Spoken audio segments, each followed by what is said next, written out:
টানা ৩ দিন ধর্মঘটের পর সোমবার থেকে বর্ধিত ভাড়ায় চলাচল করছে গণপরিবহন। তবে সরকার নির্ধারিত ভাড়ার চেয়েও যেন কোনোভাবেই বেশি আদায় করা না হয় এ বিষয়ে সড়ক পরিবহন ও সেতুমন্ত্রী ওবায়দুল কাদের পরিবহন মালিক শ্রমিকদের হুঁশিয়ার করলেও নির্ধারিত ভাড়ার চেয়েও বেশি আদায় করা হচ্ছে বলে অভিযোগ যাত্রীদের।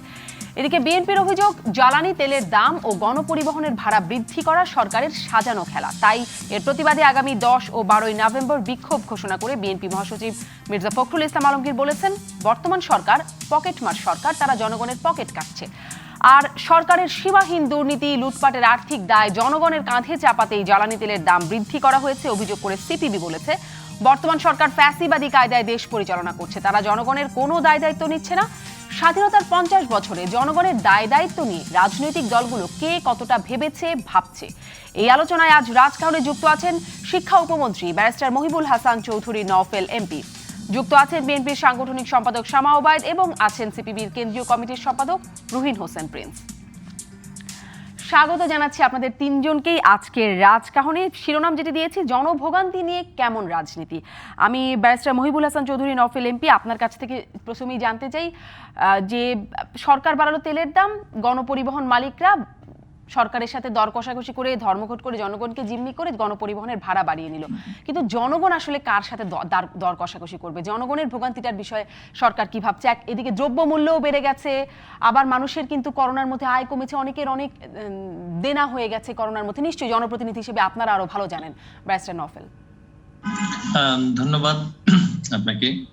আসলে সরকার পরিচালনার বিষয়টি এমনই যে আসলে শুধুমাত্র জনপ্রিয়তা বা সবসময় জনপ্রিয়তাটাকে মাথায় রেখে কিন্তু সরকার পরিচালনা করাটা খুবই কঠিন, কারণ সরকারকে কিন্তু প্রতিনিয়ত তার অ্যাকাউন্টস ব্যালেন্স করতে হয়, আয় এবং ব্যয়ের মধ্যে যে সমন্বয় সেটা সবসময় মাথায় রাখতে হয়, এবং সার্বিকভাবে যে আমাদের জনগণের উপরে সেটা তো একটা স্বাভাবিকভাবে একটা এফেক্ট কিন্তু সবসময় পড়বে, এটাই স্বাভাবিক। এটা কতটুকু কম ফেলে, বিশেষ করে জ্বালানি মূল্যের ক্ষেত্রে কতটুকু কম এফেক্ট ফেলে আমরা সেটা করতে পারি, সেটাই হচ্ছে সরকারের লক্ষ্য থাকে। কিন্তু অনেক সময় পারিপার্শ্বিকতা, বৈশ্বিক পরিস্থিতি, বৈশ্বিক মূল্য জ্বালানি তেলের এমন অবস্থা ধারণ করে যে সেখানে আসলে জ্বালানি তেলের জ্বালানির মূল্য বৃদ্ধি না করাটা অনেক সময় সরকারের জন্য কঠিন হয়ে দাঁড়ায়। অজনপ্রিয় হলেও মূল্য সেখানে সমন্বয়ের জন্য মূল্য সংশোধন করতে হবে। আমাদেরকে আমাদের দেশের যে জ্বালানির মূল্য, সেটা আমাদের আঞ্চলিক পার্সপেক্টিভে যদি আমরা একটু দেখি, ভারতের চাইতে যেহেতু আমাদের দেশের জ্বালানির মূল্য এখন পর্যন্ত কম, সেখানে একটা ঝুঁকি সবসময় থাকে যে চোরাচালানের একটা ঝুঁকি সৃষ্টি হয়। সরকারকে কিন্তু সেটাও মাথায় রাখতে হয়। সার্বিকভাবে বৈশ্বিক পরিস্থিতি এমন যে আসলে বৈশ্বিক খাদ্য মূল্য কিন্তু বৃদ্ধি পেয়েছে। ব্যারিস্টার নওফেল এমপি, আমি কি এইটি একটু জানতে চাইতে পারি, মানে এই ঝুঁকিটার কথা মাননীয় প্রতিমন্ত্রীও বলেছেন, কিন্তু মানে চোরাচালান ঠেকানো যাবে না দেখে জনগণের উপরে বর্ধিত মূল্যের দায় পড়বে, ভারটা পড়বে, যখন কিনা এই করোনার মধ্যে।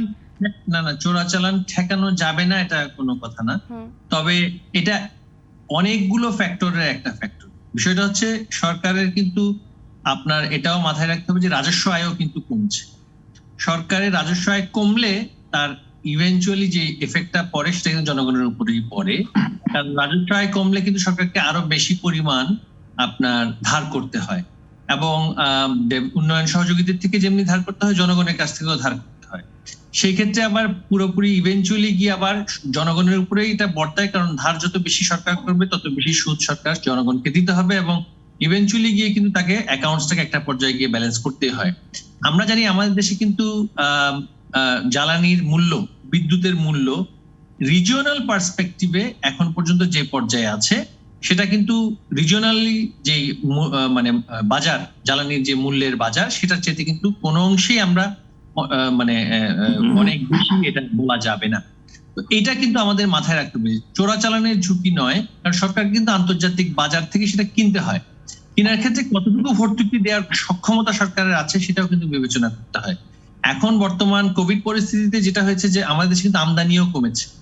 আমদানি কিন্তু আমাদের দেশের প্রায় 30% যে ইন্টারনাল রেভিনিউ আমাদের আসে, বাজেটের যে টোটাল রেভিনিউ 30% প্রায় আসে কিন্তু আপনার এই এক্সাইজ ডিউটি থেকে, অর্থাৎ ইম্পোর্ট ডিউটি থেকে প্রায় 35% মতন আসে হচ্ছে আপনার এই আমদানি থেকে। এখন আমদানি যেহেতু কমে গিয়েছে এবং আমাদের ডোমেস্টিক কনজাম্পশন যেটা আভ্যন্তরীণ ভোগ সেটাও কিন্তু কমে গিয়েছে স্বাভাবিকভাবেই, এবং আন্তর্জাতিক ভাবেও কিন্তু লজিস্টিকলি আপনার মানে লজিস্টিক ট্রান্সপোর্টের দাম বেড়েছে। দাম বাড়ার কারণে আমদানি কমবে, আমদানি কমলে সরকারের আয়ও কমবে। সরকারের আয় যেহেতু কমেছে, সরকারের যে ক্যাপাসিটি ভর্তুকি দেওয়ার সেখানে কিন্তু সীমাবদ্ধতা আছে।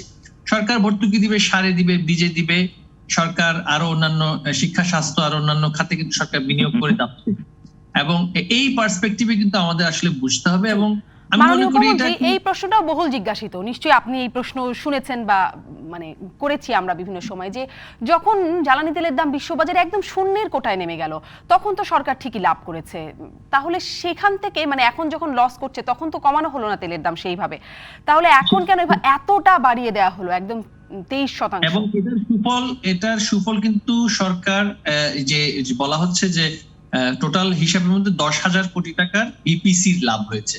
বিপিসি কিন্তু এই 10,000 কোটি টাকার লাভের আগে কিন্তু আরো লক্ষ কোটি টাকা লোকসানে ছিল। একটা সাময়িক তার একটা লাভ হয়েছে 10,000 কোটি টাকার বলা হচ্ছে, তবে পূর্বের যত লোকসান বিপিসির যদি আমরা হিসাবে নেই, এইখানে এই 10,000 কোটি টাকা সেটা সাময়িক প্রশমন। কিন্তু সরকার কিন্তু এখনো ভর্তুকি দিয়েই কিন্তু আমদানি করছে এবং সেটাকে কিন্তু বাজারজাত করছে জনগণের সাথে। কতটুকু ভর্তুকি দিবে সেটার একটা সীমা তো স্বাভাবিকভাবেই থাকবে, তবে এটা অবশ্যই আমি বলছি যে জনগণ কিন্তু স্বাভাবিকভাবে এটার একটা মানে এই বৃদ্ধির আঁচটা জনগণের কাছে যাবে। আমরা চেষ্টা করছি যতটুকু সম্ভব এটা যাতে করে কমানো যায়, কারণ এটার ইফেক্ট কিন্তু ওয়াইড রেঞ্জিং অর্থনীতিতে। সেই ওয়াইড রেঞ্জিং এফেক্টটা কতটুকু কমানো সম্ভব এবং আমাদের মূল্য বৃদ্ধি হয়েছে জিনিসপত্রের, সেটা ক্ষেত্রে কিভাবে ওয়েলফেয়ার মেজার নেওয়া যায়, যেমন আমাদের ওপেন আপনার যে টিসিবির মাধ্যমে পণ্য বিক্রয় থেকে শুরু করে। মাননীয় উপমন্ত্রী, এটা একটু আরেকটু বিস্তারিত শুনি যে আসলে যতটা সম্ভব কমানো যায়, আপনি যে শুরু করছিলেন বলতে কি ভাবে কমানো যাবে জনভোগান্তি, আপনাদের পরিকল্পনাগুলো একটু শুনবো। আমি শামা ওবায়েদ আপনার কাছ থেকেও জানতে চাই যে আপনারা সমালোচনা করছেন, সেটি আমরা স্পষ্ট দেখতে পাচ্ছি, গণমাধ্যমে উঠে আসছে আপনাদের বক্তব্য। মাননীয় উপমন্ত্রী যেটি ব্যাখ্যা করলেন, আপনারা আসলে বিকল্প কি দেখেন? আন্তর্জাতিক বাজারে তো আসলেই তেলের দাম বেড়েছে। দেখুন, ধন্যবাদ আপনাকে এবং আমার সহ আলোচকদেরকেও আমি আমার শুভেচ্ছা জানাচ্ছি। এখানে আমরা পোস্ট প্যান্ডেমিক একটা সময় অতিক্রম করছি। হ্যাঁ, করোনা এখনো বিরাজমান, যদিও আমাদের দেশে বলা হচ্ছে যে করোনা চলে গেছে এবং করোনা চলে গেলে আমাদের সকলের জন্যই কল্যাণকর, কিন্তু কতটুকু চলে গেছে বা আরেকটা ওয়েভ আসবে নাকি সেটা আমরা জানি না। এই পোস্ট প্যান্ডেমিকের কারণে আমাদের বর্তমানে ওনাদের সরকারি হিসাবে 6.5 কোটি দরিদ্র বাংলাদেশে এখন আছে সরকারি হিসাব মতে। এখন তার উপরে সেই দরিদ্রের মধ্যে কিন্তু এই যে নতুন নিম্ন মধ্যবিত্ত এবং মধ্যবিত্ত যারা করোনার কারণে যারা জব হারিয়েছে, চাকরি হারিয়েছে, ছোট ব্যবসা হারিয়েছে এবং 10%-20% আপনার পাচ্ছে, বেতন পাচ্ছে, এই হিসাবটা ওই 6 কোটির মধ্যে নাই। 3 কোটি নতুন দরিদ্র অ্যাড হয়েছে। এখন তার উপরে আপনি যদি গত 2-3 মাস ধরে দ্রব্যমূল্যের প্রত্যেকটি দ্রব্যমূল্য, এখন নফেল সাহেবরা বাজারে যায় কিনা, বাজারে তেল, চাল, পেঁয়াজ, মরিচ, আদা, রসুনের দাম ওনারা জানেন কিনা আমি জানি না, বাট প্রতিদিনই কিন্তু দাম বাড়ছিল। তারপরে আবার যদি এখন জ্বালানি তেল বা এইসব গ্যাসের দাম যদি আবারও বাড়ানো হয়, তারপরে আপনার এই হরতাল, ধর্মঘট হলো, ধর্মঘটের পরে আবার বাসের আপনার বৃদ্ধি হলো, মূল্য বৃদ্ধি হলো, সেই শর্তে তারা ধর্মঘট প্রত্যাহার করলো। আজকে ভোগান্তিটা কার? ভোগান্তিটা কিন্তু আলটিমেটলি জনগণের। উনি একটা কথা বলেছে যে গভর্নমেন্ট বা সরকারের পপুলারিটি বিচার করে, জনপ্রিয়তা বিচার করে কখনো সিদ্ধান্ত নেওয়া যায় না অনেক সময়। মেবি কোনো ক্ষেত্রে সেটা সঠিক, কিন্তু এখানে আরেকটা সমস্যা আছে। মৌলিক সমস্যাটা হচ্ছে যে ওনারা জনপ্রিয় কি জনপ্রিয় না সেটা কি ওনারা যাচাই করেছেন? ওনাদের 2009 থেকে 2021 সাল পর্যন্ত ওনারা যে 3 বার এবং 2018 সালের গত নিশিরাতের নির্বাচনের পরে যে ওনারা ক্ষমতায় আছেন, ওনারা পার্লামেন্টে, তথাকথিত পার্লামেন্টে যে সিদ্ধান্তগুলো নেওয়া হয়েছে কতগুলো জনগণের, এই যে আপনি এই জেলার এবং উপজেলার জনগণের মতামতের ভিত্তিতে নেওয়া হয়েছে, কতগুলা সার্ভে ওনারা করেছেন, প্রত্যেকটা আইন কিন্তু পাশ হয়েছে একেবারে এক কথায়, এক কলমের খোঁচায়, 1 সেকেন্ডে, 5 সেকেন্ডে, 2 মিনিটে। তো সুতরাং বাস্তবতা হচ্ছে যে আমাদের ভুক্তভোগী কিন্তু আওয়ামী লীগের যারা হাজার কোটি টাকা বানাচ্ছে এবং পাচার করছে তারা না, ভুক্তভোগী হচ্ছে আমাদের সেই নিম্ন মধ্যবিত্তরা, সেই শিক্ষক, সেই রিকশাওয়ালা, সেই চার দোকানওয়ালা, তারা কিন্তু আজকে ভুক্তভোগী। সমাবেত এটা স্পষ্ট জনভোগান্তি যে হচ্ছে, আজকে যারা যেসব আমাদের প্রবাসী ভাই বোনরা যারা চাকরি হারিয়ে দেশে ফিরেছে, ব্যবসা হারিয়ে দেশে ফিরেছে, আজকে কিন্তু তাদের ভোগান্তি, এই জায়গাটা স্পষ্ট সমাবেত যে জনভোগান্তি হচ্ছে। কিন্তু আমি জানতে চাইছিলাম যে ব্যারিস্টার নফেল মনে হয় বলছেন যে সরকারে থাকলে সবসময় জনপ্রিয় রাজনীতি করা যায় না, হয়তো সেটা উনি বলছিলেন। সেক্ষেত্রে আসলে বিকল্পটা কি? আপনি আমাকে কি কমানো যায়, অ্যাকাউন্টেবিলিটি বাড়ানো যায়। আজকে আমি এই প্রশ্নটা করছিলাম সমাবেত, একটু প্রশ্নটা আসলে আরেকবার একটু করে দেই, যে এই প্রশ্নটা করছিলাম যে এখানে জ্বালানি তেলের দাম না বাড়িয়ে সরকারের বিকল্প কি ছিল, আপনাদের বিকল্প প্রস্তাব কি ছিল? আমরা তো জ্বালানি তেলের দাম বাড়ানোরই কোনো পক্ষে আমরা কিছু বলি না, বিকল্প প্রস্তাব তো না এখানে। যেমন আমরা যদি ডাটা দেখি, যেমন বিপিসি বলছে যে 7 বছরে 43,136 কোটি টাকা মুনাফা হয়েছে, তাহলে আরো 6 মাস এই দামে চলা যেত। 6 মাস পরে হয়তো দ্রব্যমূল্যের দামটা কমানো, তা তো দ্রব্যমূল্যের দামও, চাল ডালের দামও, যেখানে 10 টাকা দামে চাল খাওয়াবে সেখানে মানুষ 60 টাকা দামে চাল খাচ্ছে। দ্রব্যমূল্য কমানোরও কোনো প্রচেষ্টা এই সরকারের নেই, কিন্তু উন্নয়ন, তথাকথিত উন্নয়ন হচ্ছে। কিন্তু তার উপরে আবার আপনি মরার উপরে আপনি ঘা দিচ্ছেন, আপনি দ্রব্যমূল্য বাড়াচ্ছেন বা বাড়ছে, তার মধ্যে আবার তেলের দাম বাড়ছে, গ্যাসের দাম বাড়ছে, এগুলো তো সবকিছুতে একটা ট্রিপল এফেক্ট আছে, তাই না? ট্রিপল এফেক্ট, সবকিছুরই দাম বাড়বে এবং এগুলোর ভুক্তভোগী হবে সাধারণ জনগণ। আমাদের সুনির্দিষ্ট আমাদের যেটা আমাদের বিএনপি যেটা বলছে, সারা দেশের জনগণ বলছে, রিকশাওয়ালা বলছে, সবাই বলছে, সাধারণ জনগণ বলছে যে এখন এই মুহূর্তে পোস্ট প্যান্ডেমিকের সময় কেন জ্বালানি, যেখানে ভারতে জ্বালানি তেলের দাম কিন্তু কমিয়েছে, তারা করটা বাদ দিয়ে দিয়েছে, সেখানে কেন বাংলাদেশে কেন আমাদের জ্বালানি? ধন্যবাদ সমাবেত, আপনাকে ধন্যবাদ। কেন সরকার এই যে 12 বছর ধরে যে 1000 কোটি টাকা দুর্নীতি করেছে, কারো কোনো অ্যাকাউন্টেবিলিটি নাই, গোপালগঞ্জের মতো টুঙ্গিপাড়ার মতো জায়গায় দুর্নীতি হয়, সেইগুলো যদি মোকাবেলা আজকে করতে পারতো তাহলে আজকে জ্বালানি তেলের দাম এরকম ভাবে মানুষকে ভর্তুকি দিতে হতো না। মানুষকে সমাবেত, আপনাকে ধন্যবাদ। দুর্নীতির অভিযোগ আপনি করছেন, সেখানে দুর্নীতির অভিযোগ নিয়ে আপাতত নাই কথা বলতে চাইছি রুহিন হোসেন প্রিন্স আপনার কাছেও, যে আপনারা বিকল্প কি বলছেন? সরকার যেটি বলছে আন্তর্জাতিক বাজারে তেলের দাম বাড়িয়েছে, সরকারকে সবসময় জনপ্রিয় সিদ্ধান্ত নিতে পারে না সরকার, আপনারাও বিরোধিতা করছেন দাম বাড়ানোর, বিকল্প কি? ধন্যবাদ আপনাকে, আমি আলোচকদেরকে ধন্যবাদ জানাচ্ছি। আমার ধারণা আপনি আপনার আলোচনায় কতগুলো যুক্তি বলতে চাইছেন, শুনতে চাইছেন। আমি ঝগড়াঝাটি বাদ দিয়ে যুক্তির জায়গায় যেতে চাই, এবং যদি আজকের আলোচনা সভা সেখানে রাখতে পারেন তাহলে কার্যকর হবে, না হলে এই আলোচনা এক সময় অর্থহীন হয়ে যায়। আমার কাছে প্রধান কথা এক্ষেত্রে, আমি যুক্তির মানে কি বলে, আপনি বিকল্প বলেছেন, আমাদের বিকল্প বিবেচনাটা বলবো। তার আগে একটু কথা বলি। আমি ধরে নিই এখানে মিস্টার নওফেল তিনি সরকারের প্রতিনিধি, নিঃসন্দেহে ধরে নেওয়ার তো ব্যাপার নেই, তিনি প্রতিনিধি। ওনার কথাগুলোর আমি একটু প্রতিধ্বনিত করবো বলেই কথাটা নিলাম। উনি কি যুক্তি করছেন? 1 নম্বর বলছেন সমন্বয় করতে হবে, 2 নম্বর বলছেন ভারতে পাচার হয়ে যেতে পারে চোরাকারবারি, 3 নম্বর বলছেন রাজস্ব আয় কমে গেছে, আমাদের ধার বেড়ে গেছে, সুতরাং রাজস্ব আয়টা বাড়াতে হবে। তারপর উনি বলছেন যে বিপিসি অনেক আগে লস দিয়েছেন, সেই লসগুলো তাকে পুরায় এখনো তা দিয়ে চলছে। এখন আগে প্রথমে দৃষ্টিভঙ্গিটা নিতে হবে, আমি সরকার কি কাজ করব? আমি কি সাধারণ জনগণের স্বার্থে ভূমিকা নেব, না ব্যবসায়ী এবং লুটেরাদের স্বার্থে ভূমিকা নেব? প্রথম কাজ হচ্ছে ব্যবস্থার কাজ, দৃষ্টিভঙ্গির কাজ। আমার বিবেচনায়, এবার আমি অল্টারনেটিভ বলছি, আমাদের প্রথম অল্টারনেট হবে যে আমরা বিবেচনা করব যে কোনো বিষয়ের, এই দাম সমন্বয় বলি বা কোনো কিছুর কাজের আগে, যে সেক্ষেত্রে মানুষের উপরে অভিঘাতগুলো কি হবে সেটা আমি বিচার করবো। এটি একটি কথা। এই প্রসঙ্গে খালি আমি জাস্ট মনে করিয়ে দিই, আমাদের ধরুন এই সরকার বা আগের সরকারি যে নিয়ম করেছে তারা তো সেটি মানে না। কেন? এই সরকারের সময় কথা বলা হয়েছে যে বিআরসি নামক একটি প্রতিষ্ঠান করা হয়েছে, যে এই ধরনের মূল্য বৃদ্ধির জন্য তারাই করতে পারে এবং গণশুনানি করে। তা আজকে যদি গণশুনানি হতো তারা হয়তো মানে না, বিআরসিও তাবেদারি প্রতিষ্ঠান, কিন্তু আপনাদের কল্যাণে কিন্তু আমরা আমাদের কথা বলে অল্টারনেট দেখাতে পারতাম। তাহলে দেখেন প্রথমে তারা কিন্তু আইনকে লঙ্ঘন করলো, তা আইনকে লঙ্ঘন করে যেটা করলো এখন কি করা যেত? হ্যাঁ ঠিকই, আন্তর্জাতিক বাজারে দাম বেড়েছে। আপনি এটা বলেছেন, আন্তর্জাতিক বাজারে দাম বাড়ার এখন তো বেড়েছে, তার আগে কত লাভ করেছে তথ্য এগুলো তো আর গোপন নাই।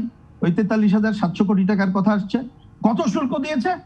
কম 25% শুল্ক তারা কিন্তু দিয়েছে, এবং 1 লিটারে সম্ভবত 17 টাকার মতো শুল্ক দিতে হয়। তাহলে তার আগের হিসাবটাও একটু বলবেন, যেহেতু আপনি বলছিলেন যে ব্যারিস্টার নফেল যেটি বলছিলেন তার আগে লক্ষ কোটি টাকার লোকসান হয়েছে।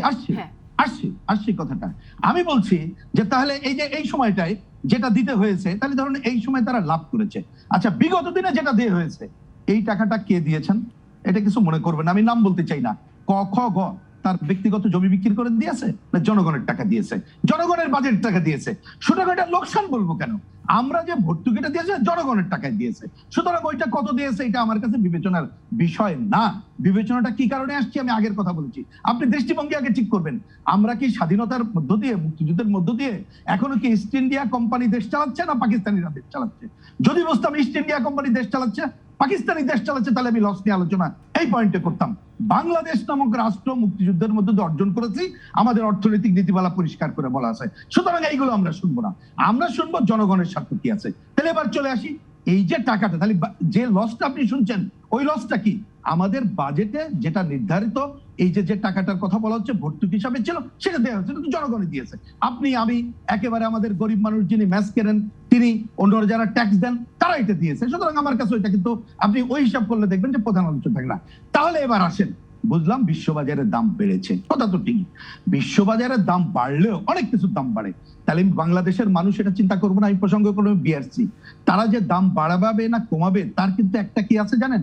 ওইখানে নীতিমালার মধ্যে আছে এর অভিঘাত মানুষের মধ্যে কি পড়বে, অর্থনৈতিক প্রভাব কি পড়বে।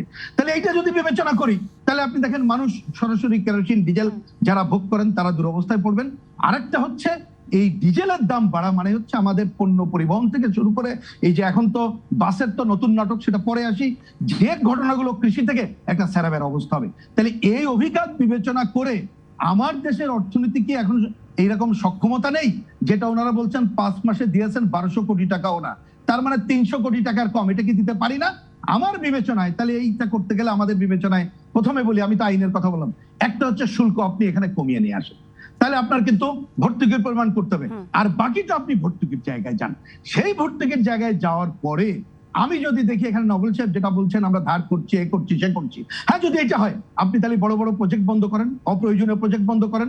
আপনি এই যে জ্বালানি খাতে যে দুর্নীতি, অপচয় এবং অব্যবস্থাপনা আছে এটা বন্ধ করেন। এটা বন্ধ করে জনগণকে বলেন যে আমি এই করেছি এবং এখন তারপরে এই ভর্তুকি আছে, সহ্য না করতে পারেন দেশ বাঁচানোর জন্য, আমরা তখন দেখবো।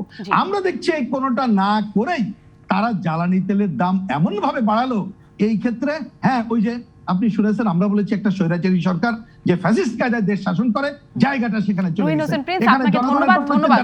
জনগণের চিন্তা থাকলে বিরতিতে যাব আমি, তবে বিরতির পরে এসে নিশ্চয়ই ব্যারিস্টার নফেল মাননীয় উপমন্ত্রী আপনার কাছ থেকে এই বিষয়গুলো জানতে চাইবো। জনভোগান্তি কমানোর কথা বলছেন, আইন লঙ্ঘন করে দাম বাড়ানোর বিষয়ে আপনি আইনের মানুষ, এই বিষয়টা একটু ব্যাখ্যা করবেন নিশ্চয়ই। একটা বিরতির পরে ফিরছি রাজকাহনে। ফিরে এলাম জিপিএইচ ইস্পাত নিবেদিত রাজকাহনে। ব্যারিস্টার মহিবুল হাসান চৌধুরী নফেল এমপি, আপনার কাছে আগের প্রশ্নটি আপনি যেটি বলতে শুরু করেছিলেন যে জনভোগান্তি কমাতে সরকারের উদ্যোগগুলো কি কি সেটি তো শুনবই, তার আগে ওই প্রশ্নটিও যে আইন অমান্য করে বা আইনকে পাশ কাটিয়ে বিআরসি গণশুনানি করে দাম বাড়ানোর কথা যেটি রুহিন হোসেন প্রিন্সও বলছিলেন, সেটি না করে উপেক্ষা করে এই যে সরকার দাম বাড়িয়ে দিল, আপনি একজন আইনজ্ঞ বা আইনবিদ হিসেবে কি বলবেন এটি? আচ্ছা, আমি এখানে বলছি আপনার বাংলাদেশ এনার্জি রেগুলেটরি আইন যেটা আছে 2003 সালের, সেখানে ট্যারিফ নিয়ে যে বিধান আছে 34 ধারা, সেই ট্যারিফের বিধানে বলা আছে যে আমি ইংরেজিটা করছি, notwithstanding anything contained in any other law for the time being in force, the price of power generation in wholesale, bulk and retail, and the supply of energy at the level of end user shall be determined in accordance with the policy and methodology made by the commission in consultation with the government. আচ্ছা, এখানে সেটা করার জন্য কি বলছে আইন? বলছে যে electricity act, rural electrification act, DESA act ইত্যাদি সেগুলো নেওয়া হবে, এবং মূলত এনার্জি রেগুলেটরি কমিশনের যে সুনির্দিষ্ট যে সক্ষমতা সেটা নির্ধারণ করে দেওয়া হচ্ছে যে জ্বালানি প্রস্তুত অর্থাৎ বিদ্যুতের ক্ষেত্রেই সেটা সরাসরি ট্যারিফটা নির্ধারণের বিষয়টা প্রযোজ্য। পেট্রোলিয়াম এবং গ্যাস এবং যেগুলো আমরা লিকুইডিফাইড জ্বালানির কথা বলছি, সেগুলো কিন্তু পেট্রোলিয়াম অ্যাক্ট আমাদের আবার 2016 সালের আরেকটি আইন আছে। তো যে দুই জায়গাতেই যেভাবে আইনটাকে ব্যাখ্যায়িত হয়েছে, এখানে কমিশন, এনার্জি রেগুলেটরি কমিশন যে বিদ্যুতের ক্ষেত্রে যে সমস্ত সিদ্ধান্তগুলো নেবে সেখানে কিন্তু সরকারের সাথে তাকে আলোচনা করে নিতে হবে, এবং যেই ক্ষেত্রগুলো তাকে বিবেচনায় নিতে হবে সেগুলো কিন্তু বিশেষ করে ইলেকট্রিসিটি অ্যাক্ট, এখানে কিন্তু পেট্রোলিয়াম অ্যাক্টের কথা আমি এই প্রভিশনে কিন্তু পাইনি। তো সেটা আমাকে আর একটু দেখে বলতে হবে যে আইনের বরখেলাপ হয়েছে কিনা, কারণ এনার্জি রেগুলেটরি কমিশনের যে আইনি এখতিয়ার, সেই আইনি এখতিয়ারে আসলে পেট্রোলিয়াম জ্বালানিগুলোর যে মূল্য সেটা কি আসলে ট্যারিফ তারা নির্ধারণ করবেন কিনা, সরাসরি একমাত্র তারাই করবেন কিনা, এই বিষয়টা আমি পরিষ্কার নয়, কারণ আমি আইনে সেটা কিন্তু সেই বিধান আমি দেখিনি, এবং সেই বিধান যতটুকু আমি দেখছি যে পেট্রোলিয়াম আইনে সেটা বর্ণিত আছে এবং সেটা সরকারের এখতিয়ার, যেহেতু সরকার বাংলাদেশ পেট্রোলিয়াম কর্পোরেশনের মাধ্যমে এই পেট্রোলিয়াম এনে থাকেন এবং সরকার তার নিজস্ব মার্কেটিং কোম্পানিগুলোর মাধ্যমে সেটাকে বিপণন করে থাকে। তো সেখানে আসলে এনার্জি রেগুলেটরি কমিশনের আইনি এখতিয়ার আছে বলে আমি তাদের নির্দিষ্ট আইনে আমি দেখিনি। এটা গেল একটা বিষয়। সরকার এখানে চাইলেই বাড়িয়ে দিতে পারে, গণশুনানি বা বিআরসির যে প্রসিডিউর গুলো সেগুলোর প্রয়োজনীয়তা আবশ্যক না। না, এই ক্ষেত্রে আমি বিআরসি যে সমস্ত বিষয়গুলোকে আইন অনুযায়ী, তাদের আইন অনুযায়ী আপনার ধর্তব্যের মধ্যে নিতে হবে, সেখানে কিন্তু পেট্রোলিয়াম আইনের বিষয়টা কিন্তু সেখানে নেই। সেখানে আছে electricity act, rural electrification act এবং বিদ্যুৎ সংক্রান্ত যে সমস্ত আইনগুলো আছে, এবং কনজিউমার ইন্টারেস্ট, যে ভোক্তাদের যে বিষয়টা সেটাও কিন্তু তাদের ধর্তব্যের মধ্যে দেবে। সেখানে আমি দেখিনি, আমি যে আইন এখন দেখলাম যে বিআরসির ওয়েবসাইট থেকে যেটা দেখছি। আচ্ছা, এখানে আমি একটা বলছি, আইনে যা থাকুক না কেন, আইনে যাহাই থাকুক না কেন, সরকারকে তো আসলে জনগণের স্বার্থ মাথায় রেখেই সরকারকে রাষ্ট্র পরিচালনা করতে হয়, এবং সেই ক্ষেত্রে স্বাভাবিকভাবেই রাজনৈতিক দলের পক্ষ থেকে যে দাবিটা উঠে আসছে, আমরা এটা এই গণতান্ত্রিক পরিবেশ বাংলাদেশে আছে বলেই তারা সেই দাবি তুলছেন, এবং সেই তোলাটা অস্বাভাবিক নয়। এবং তাদের জনগণের পক্ষ থেকে অবশ্যই জনগণ ক্ষুব্ধ হবেন, যে কোনো জিনিসের দাম বাড়লে জনগণ ক্ষুব্ধ হবে, জনগণ এখানে আনন্দিত হওয়ার কিছু নাই। কোনো জিনিসের দামপত্র বাড়লে যে আনন্দিত কেউ হয়, এটা অতটুকু পরিমাণ আমরা তো সেভাবে করে তার ভাবছি না। অবশ্যই বাস্তবতাটা হচ্ছে যে আমাদের দেশে বর্তমানে যেই আমাদের বাজেটের যে আকার প্রকৃতি আছে, সেই বাজেটের তো সেখানে আমরা আয়ের ভিত্তিতে তো ব্যয়টা করব। আমাদের প্রিন্স ভাই একটা আমি বলবো অনেকটা গঠনমূলক একটা উপদেশ এখানে দিয়েছেন, এবং সেটা আমার মনে হয় রাজনৈতিক ফোরামে তারা দিচ্ছেন যে অন্যান্য প্রকল্পের যে খরচ সেগুলো হয়তো বা কমিয়ে এনে কি সরকার এখানে ভর্তুকি দিতে পারে কি না। সরকার কিন্তু অনেক জায়গাতেই ভর্তুকি দিচ্ছে, তো এবং জ্বালানি পুরো ওভারঅল ওয়াইডার আপনার পাওয়ার সেক্টরে যে সরকার যে পরিমাণ ভর্তুকি দিয়ে আজকে আমাদের দেশকে একটা মোটামুটি ইলেকট্রিসিটির ক্ষেত্রে অন্তত আমরা একটা পর্যায়ে এসেছি। কিন্তু সেখানে যে লিকুইড জ্বালানির কথা বলছি, তরল জ্বালানি, সেই ক্ষেত্রে কিন্তু সেটা কিন্তু আমাদের কিন্তু আমদানি নির্ভর পুরোটাই। তো সেইটা কিন্তু একেবারে আমরা ইন্টারন্যাশনাল মার্কেটের যে এক্সপোজার এবং যে তারতম্য হয় সেটার উপরে আমরা দুর্ভাগ্যবশত আমরা আমাদের যেহেতু নিজস্ব গ্যাস ব্যতীত কোনো তেল নেই, সেটা কিন্তু আমাদেরকে এনে দিতে হয়। এবং বাংলাদেশে এখন যে 80 টাকা আছে, আমার কাছে একটু আগে আমি দেখছিলাম বসে বসে, সেখানে আমাদের পার্শ্ববর্তী দেশে আমি একটু বলি, সারা বিশ্বে ডিজেলের গড় দাম দেখাচ্ছে 106 টাকা, 107 টাকা বলতে গেলে। বাংলাদেশের সেটা বাংলাদেশের 27 টাকা বেশি, ভারতে 104 থেকে 120 টাকা, সেটা ভুটানে 122 টাকা এই আমাদের ডিজেল এবং কেরোসিনের মূল্য, পাকিস্তানে 80 থেকে 90 টাকা, মালদ্বীপে 95 টাকা, বিশ্ববাজারে দামটা মোটামুটি আমরা দেখছি গণমাধ্যম এর কল্যাণে। মাননীয় উপমন্ত্রী, আপনি বলছেন যে রুহিন হোসেন প্রিন্স একটি গঠনমূলক প্রস্তাব দিয়েছে যে অন্যান্য প্রকল্পের খরচ কমিয়ে, তার মানে কি এটির সম্ভাবনা আছে যে ভর্তুকি দিয়ে জ্বালানি তেলের অতিরিক্ত যে মানে যেটি বৃদ্ধি হলো সেটি প্রত্যাহার হতে পারে? এক লাইনে একটু বলবেন। না, সেটা প্রত্যাহার করার বিষয়ে রুলস অফ বিজনেস অনুসারে আমাদের জ্বালানি মন্ত্রণালয়ের সেটা এখতিয়ার, সেটা আমি সেই মন্ত্রণালয়ের পক্ষে বলতে পারি না। তবে এটা একটা সাজেশন, একটা রাজনৈতিক সমাধানের জন্য একটা সাজেশন একজন রাজনৈতিক দলের একজন নিবেদিত প্রাণকর্মী হিসেবে জনগণের পক্ষ থেকে তিনি রেখেছেন। স্বাভাবিকভাবে সেটা সিদ্ধান্ত গ্রহণের পর্যায়ে যারা আছেন আমি বিশ্বাস করি তারা সেটা অবশ্যই। নফেল, আপনাকে ধন্যবাদ। মানে এটা বিবেচনার মতো একটা প্রস্তাব বলে আপনি মনে করছেন। শামা ওবায়দ, আপনার কাছে একটু জানতে চাই যে এই মানে সম্প্রতি বা নিকট অতীতের কথা যদি আমরা চিন্তা করি, বিএনপি জন ইস্যুতে খুব তৎপর হয়ে বা খুব চাপ করতে পেরেছে এরকম নজির আমরা খুব দেখতে পাচ্ছি না। এক মিনিটের একটা কথা আমি বলতে চাই যে এই শামা আপার কাছে যাওয়ার আগে একটু ছোট করে শুধু বলতে চাই যে এই জ্বালানি তেলের মূল্য বৃদ্ধির সাথে সার্বিক গতানুগতিক আমি সনাতনী কায়দায় যে বলে দিলাম যে দুর্নীতি সব জায়গায় দুর্নীতি হচ্ছে, আর দুর্নীতির কারণে জনগণের পক্ষে এই ধরনের সস্তা জনপ্রিয় আলোচনা আসলে আমাদের করে আমি মনে হয় না আমাদের কোনো সমাধানের পথে আমরা যেতে পারবো। অনেক ধন্যবাদ মাননীয় উপমন্ত্রী। বিষয়টা অবশ্যই অনস্বীকার্য, দুর্নীতি আছে, বাংলাদেশে ছিল, সহনীয় পর্যায়ে আছে কিনা সেটা নিয়ে আমরা আলোচনা করতে পারি। তবে দুর্নীতির আমার একটু সময় স্বল্পতা আছে। ব্যারিস্টার নওফেল এমপি, আপনাকে ধন্যবাদ। আপনার বক্তব্যটি আমার মনে স্পষ্ট হয়েছে। শামা ওবায়দ এই জায়গাটা নিশ্চয়ই বুঝছেন। শামা ওবায়দ, আপনারা কি চাপ প্রয়োগ করতে পারবেন? আপনারা বলছেন কর্মসূচি আমরা দেখতে পাচ্ছি 10 তারিখে 12 তারিখে কর্মসূচি দিয়েছেন, কিন্তু আপনারা কি সরকারের উপরে সেই চাপ প্রয়োগ করতে পারেন? শামা ওবায়দ, পক্ষ থেকে দুর্নীতির বিষয়ে আলোচনা আমার কাছে মনে হয় যে সেটা। ধন্যবাদ। একটু শামা ওবায়দ আপনার কাছ থেকে একটু অল্প ছোট করে শুনে বিরতিতে যাব, ফিরে এসে আর একটু শুনবো। শামা ওবায়দ, আমার কাছ থেকে ছোট করে শুনতে চাইলে আমি আর কথা বলবো না, তাহলে আমি চলে যাব। কারণ যখন আমি বিএনপি যখন দুর্নীতির কথা বলে তখন আপনারা আমাদেরকে থামিয়ে দেন। প্রিন্স ভাই কিন্তু দুর্নীতির কথা বলেছেন। এখন সবকিছুর মূলে কিন্তু দুর্নীতি আছে। হ্যাঁ, দুর্নীতিতে চ্যাম্পিয়নশিপেরও চ্যাম্পিয়ন হয়ে গেছে গত 12 বছরে আওয়ামী লীগ, সেটা এই প্যান্ডেমিকের সময় প্রমাণিত হয়েছে। এখন এই জ্বালানি মন্ত্রণালয় বলছে যে আন্তর্জাতিক বাজারে তেলের দাম বাড়ছে, এই কারণে এই প্রতিবেশী দেশগুলো বাংলাদেশ সহ তারা এইটা সমন্বয় করছে। কিন্তু আমার কথা হচ্ছে, তাহলে প্রতিবেশী দেশ ভারতের চেয়ে তো আমাদের অবস্থা, আমরা যদি ডাটা গুলো দেখি বা ওগুলো যদি আমরা আমলে নেই, অর্থনৈতিকভাবে বাংলাদেশ ভালো করছে ভারতের চেয়ে।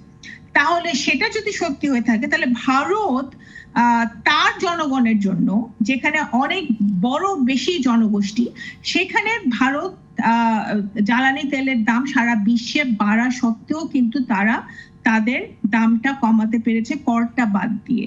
কারণ ওরা সরকার মনে করে যে ভর্তুকি দিবে সরকার, কিন্তু জনগণকে স্বস্তি দেওয়ার প্রয়োজন আছে এই প্যান্ডেমিকের পরে, যেখানে জনগণ অনেকেই, আপনি একটা ভিক্ষুক ভিক্ষা করতে পারে কিন্তু একটা নিম্ন মধ্যবিত্ত গিয়ে ভিক্ষা করতে পারে না। বিএনপি বাজেটে, শুনেন, আপনি আমাকে বলেছেন যে আপনার কাছে হয়তো তথ্য নেই, আমি হোস্টকে বলছি, গত 2 সপ্তাহ ধরে আমরা একাধারে বিএনপির সকল পর্যায়ে নেতাকর্মীরা দ্রব্যমূল্য বৃদ্ধির প্রতিবাদে রাস্তায় প্রোগ্রাম করেছে। এটা যদি আপনার নলেজে না থাকে, নিশ্চয়ই শামা ওবায়দ, আমি শুরুতেই বলেছি আপনারা সমালোচনা করছেন, প্রতিবাদ করছেন। আমি কিন্তু শুরুতে এটা বলেই শুরু করেছি, আমি একটা বিরতি নিয়ে আপনার কাছেই আসবো। বিরতি নিয়ে আমাকে বিরতিতে যেতে হবে, বিরতির পরে আপনার কাছে ফিরে এসে এই কর্মসূচিগুলো সম্পর্কে একটু বিস্তারিত জানবো। আমি একটা বিরতির পরে শামা ওবায়দ আপনার কাছে ফিরছি রাজকাহনে। ফিরলাম রাজকাহনে। শামা ওবায়দ, যেটি জিজ্ঞাসা করছিলাম, আপনারা কি রাজনৈতিকভাবে সরকারের উপর চাপ প্রয়োগ করতে পারবেন কিনা জনদাবির কথা বলছেন সেটি মানাতে? দেখুন, বাংলাদেশ জাতীয়তাবাদী দল একটি রেসপন্সিবল রাজনৈতিক দল, জনগণের দল।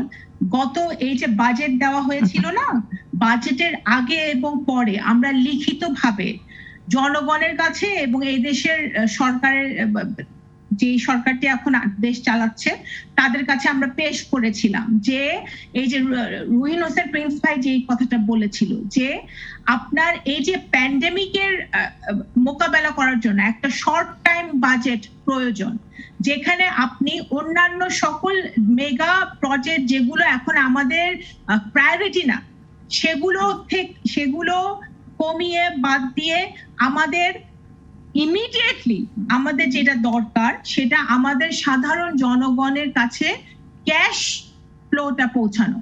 সেই এবং ক্যাশ ফ্লোটা যদি পৌঁছতো তাহলে হয়তো অনেক সমস্যার সমাধান হতে পারত। এই 11 বছরে খুচরা পর্যায়ে বিদ্যুতের দাম বেড়েছে 90% আওয়ামী লীগের এই দুর্নীতির আমলে, এবং ওয়াসা 13 বছরে পানির দাম বাড়িয়েছে 14 বার। এভরিথিং ইজ রিলেটেড ভাই। আপনি যদি জ্বালানি খাতটাকে শুধু আলাদাভাবে দেখেন তাহলে তো হবে না। আপনি যে দেশে রূপপুরের বালিশকাণ্ডকে হার মানিয়ে মরহুম শেখ মুজিবুর রহমানের এলাকায় একটি আপনার একটা ইউনিভার্সিটি, একটা হাসপাতালে স্বাস্থ্যমন্ত্রীর ভাগ্নে, বর্তমান একটা স্বাস্থ্যমন্ত্রী আছে, তার ভাগ্নে 15 ওয়াট বাথরুম লাইটের দাম ধরেছে 3843 টাকা। ভাই এভরিথিং ইজ রিলেটেড। এরকম অনেক দুর্নীতির খবরই আমরা গণমাধ্যমে প্রায়ই তুলে ধরছি। শামাওয়াত, আপনার কাছে প্রশ্নটি করছিলাম, আপনারা কি সেই চাপ প্রয়োগ করতে পারবেন কিনা যেন জনদাবির কথা বলছেন আপনারা সেটি মানানো যায়? শামাওয়াত, আপনাকে ধন্যবাদ। রুহিন হোসেন প্রিন্সের কাছ থেকেও একটু এই বিষয়টাই শুনি। আপনার সাফার করতে হয় সাধারণ জনগণ। দেখুন, আমি ছোট ছোট করে 2-3টা কথা বলি। প্রথম কথা, এটা একটু এখানে আমাদের নওফেল তিনি বললেন, আমি যতটুকু জানি, আমি আইনের ছাত্র না, আমার এখন বই নাই, কিন্তু আমি দায়িত্ব নিয়ে বলছি, জ্বালানির এই যে সমস্ত কিছুর দায়িত্ব বিআরসির। বোঝার জন্য বলি, গ্যাস নিয়ে এই কাজটা করতো না। এই গত অগাস্টে কিন্তু আমাদের হাইকোর্ট রায় দিতে বাধ্য হয়েছে, তারপরে করেছে। সুতরাং ওনারা এখন শুনবেন না, কোর্টের রায়ে যেতে হবে, আমরা সেই জায়গায় যেতে চাই না। 2 নম্বর খেয়াল করেন, বোঝার জন্য আমি বলছি যুক্তিটা কি। বিআরসি কে এখানে বলা হয়েছে তারা গণশুনানি করে একটা কথা বলবে, কিন্তু সিদ্ধান্ত নেওয়ার আগে সরকারের সাথে কথা বলবে। তার মানে কি, পলিটিক্যাল সরকার হলে সে জনগণের দায়িত্ব দেখবে। কথার কথা, সে যদি যুক্তি দিয়ে মনে করে এখন 3 টাকা বাড়ানো দরকার, সরকার যদি মনে করে 3 টাকা বাড়ালে এখন জনগণের উপরে খারাপ প্রভাব পড়বে, তখন সে বলবে যে না, অন্য জায়গা থেকে আনছি। আর সরকার যদি খারাপ সরকার হয়, সে সাথে সাথে ভালো 3 টাকা কেন, পারলে 4 টাকা বাড়াও, জনগণকে একটু পিছিয়ে আমি আনি। সুতরাং এইটা হচ্ছে, আমি ওই বিষয় বললাম। এবার আমার মূল কথা হচ্ছে, যদি এটা কি করে হয় আমি ভাবতেই পারি না। দেখুন, জ্বালানি ক্ষেত্রে কে না জানে 70% ডিজেল। এই ডিজেলের তথ্য বলছে কি 16% কৃষিতে এটা কাজে লাগে, 32% লাগে হচ্ছে বিদ্যুতে। তারপরে যে ডিজেল লাগে, আমরা যদি দুঃসময়ে এই ডিজেলের চাহিদা কম করার জন্য, এটা বিশেষজ্ঞরাই বলছে, যদি ওইখানে আমরা সিস্টেম লস কমাইতে পারি, দুর্নীতি কমাইতে পারি, তাহলে কিন্তু আমরা অনেক কিছু কমাইতে পারতাম। আমরা যদি এই জায়গাগুলো, বিদ্যুতের ক্ষেত্রে আমরা অনেক আগে বলেছি যে এই ধরনের বিদেশি জ্বালানি নির্ভরতা বাদ দিয়ে আমাদের এখানে যেসব জ্বালানি, আমাদের এই যে বাতাস, সৌর, এই সমস্ত জন্য যেগুলো আছে তার উপরে নির্ভর করতে হবে। অর্থাৎ এইটার মধ্য দিয়ে আরেকটা জায়গায় আসলো। আপনি বলেছেন ওই যে 50 বছরের বাংলাদেশ, তাহলে 50 বছরের বাংলাদেশে, মুক্তিযুদ্ধের বাংলাদেশে আমি যদি জনগণকে রিলিফ দিতে চাই, তাহলে সবকিছুর কেন্দ্রবিন্দু জনগণকে যদি ভাবি, তাইলে পুরো আমাদের পরিকল্পনা ঢেলে সাজাতে হবে। আর মনে রাখা দরকার, ওই তত্ত্বাবধায়ক সরকারের সময়, আমি এটাকে বারবার কোট করি, প্রফেসর নুরুল ইসলাম বুয়েটের শিক্ষক, আমাদের শ্রদ্ধাভাজন, তিনি একবার বলেছিলেন, জ্বালানি খাতের দুর্নীতি হচ্ছে হাঙ্গর কুমিরের দুর্নীতি। সুতরাং এই জায়গায় যদি আমরা রাষ্ট্রে না ধরতে পারি, তাহলে আপনি তথাকথিত সমন্বয়ের নামে দাম বাড়াবেন, চোরাচালানি ঠেকানোর নাম করে এটা হালাল করার চেষ্টা করবেন। অনেক ধন্যবাদ, অনেক ধন্যবাদ জনাব। পণ্যবাহী গাড়িতে এই যে জিনিসপত্রের দামের যে প্রভাব পড়বে কল্পনা করেছেন? আমি মনে করি আর এক সেন্ট দেরি না করে দাম কমানো উচিত। বামফ্রন্ট, আমরা আজকে বিক্ষোভ করেছি, আগামীকাল দেশব্যাপী সিপিবির দাবি দিবস। আমরা যদি দাম না কমায়, আরো কঠোর অনেক ধন্যবাদ জনাব রুহিন হোসেন প্রিন্স। আমি শেষ মন্তব্যটি ব্যারিস্টার মহিবুল হাসান চৌধুরী নফেল এমপি, রাজনৈতিকভাবে সরকার কি বিপাকে পড়ছে কিনা? না, সরকার বিপদে পড়ছে না। সরকার সবসময়, আবারও আমি বলছি, সরকার যদি শুধু জনপ্রিয়তার জন্য রাজনীতি করতো, তাহলে বসে বসে সরকার সিনেমা প্রডিউস করতো, জনপ্রিয় সব সিনেমা প্রডিউস। সরকার সিনেমা প্রডিউস করার জন্য রাষ্ট্র পরিচালনা করে না। আর এখানে শামাওয়াত যে কথাগুলো বলছেন, যে কথাগুলো তিনি বলছেন যে ওয়াসার দাম, ওয়াসা পানি সাপ্লাই করে ঢাকা শহর, ওয়াসা সারা দেশে পানি সাপ্লাই করে না। তো সেগুলো একটু ওনারা তো বিদ্যুৎ দিতেই পারেন নাই। বিদ্যুতের দাম নিয়ে আলোচনা করার মতন রাজনৈতিক সেই বাংলাদেশের বাইরে ভাই নফেল সাহেব, ওয়াসা সারা বাংলাদেশে পানি দেয় না। পরিমাণ আপনি কি বাংলাদেশের ওয়াসা সারা বাংলাদেশের পানি দেয় না, ঢাকা শহরের পানি দেয়, চট্টগ্রাম শহরের পানি দেয়। যাই হোক, আমাকে আপনি বলতে দিবেন আমার জি শেষ সময় আমি একটু একদম শেষ ওয়াসার দুর্নীতির কারণে 14 বার দাম বেড়েছে। আবল তাবল যা ব্যাস নৌকার শেষ লাইন। আমাকে কথা বলতে দিচ্ছেন না। জি জি আপনি শামা ওবায়দ সাহেব উনি যে কথাগুলো বললেন, যে দুর্নীতির অভিযোগের কথাগুলো বলেছেন, সত্যিকার অর্থেই সেই অর্থ কারো কাছে গিয়েছে কিনা সেই বিষয়গুলো কিন্তু আমরা দেখার জন্য কিন্তু একেবারে প্রজেক্ট পর্যালোচনা পর্যায়ে আলোচনা সমালোচনাটা সামনে জি, চলে আসছে। জি। দুর্নীতি হচ্ছে না আমরা কেউ অনেক অনেক বলছি না। ধন্যবাদ ব্যারিস্টার দুর্নীতি নফেল। অবশ্যই দুর্নীতির আছে, আলোচনাটা অনেক দুর্নীতি অনেক লম্বা হয়ে যাবে। আমি নিয়ন্ত্রণ করতে হবে, কিন্তু তার আজকের আলোচনায় সাথে সেটি আনতে পারবো না। এই ব্যারিস্টার নফেল, জ্বালানি, আপনাকে অনেক ধন্যবাদ। মাননীয় উপমন্ত্রী অনেক ধন্যবাদ। রুবিন হোসেন প্রিন্স, সম্পর্ক। শামা ওবায়দ, আপনাদের তিনজনকে আজকের মতো বিদায় নিতেই হচ্ছে রাজকাহন থেকে।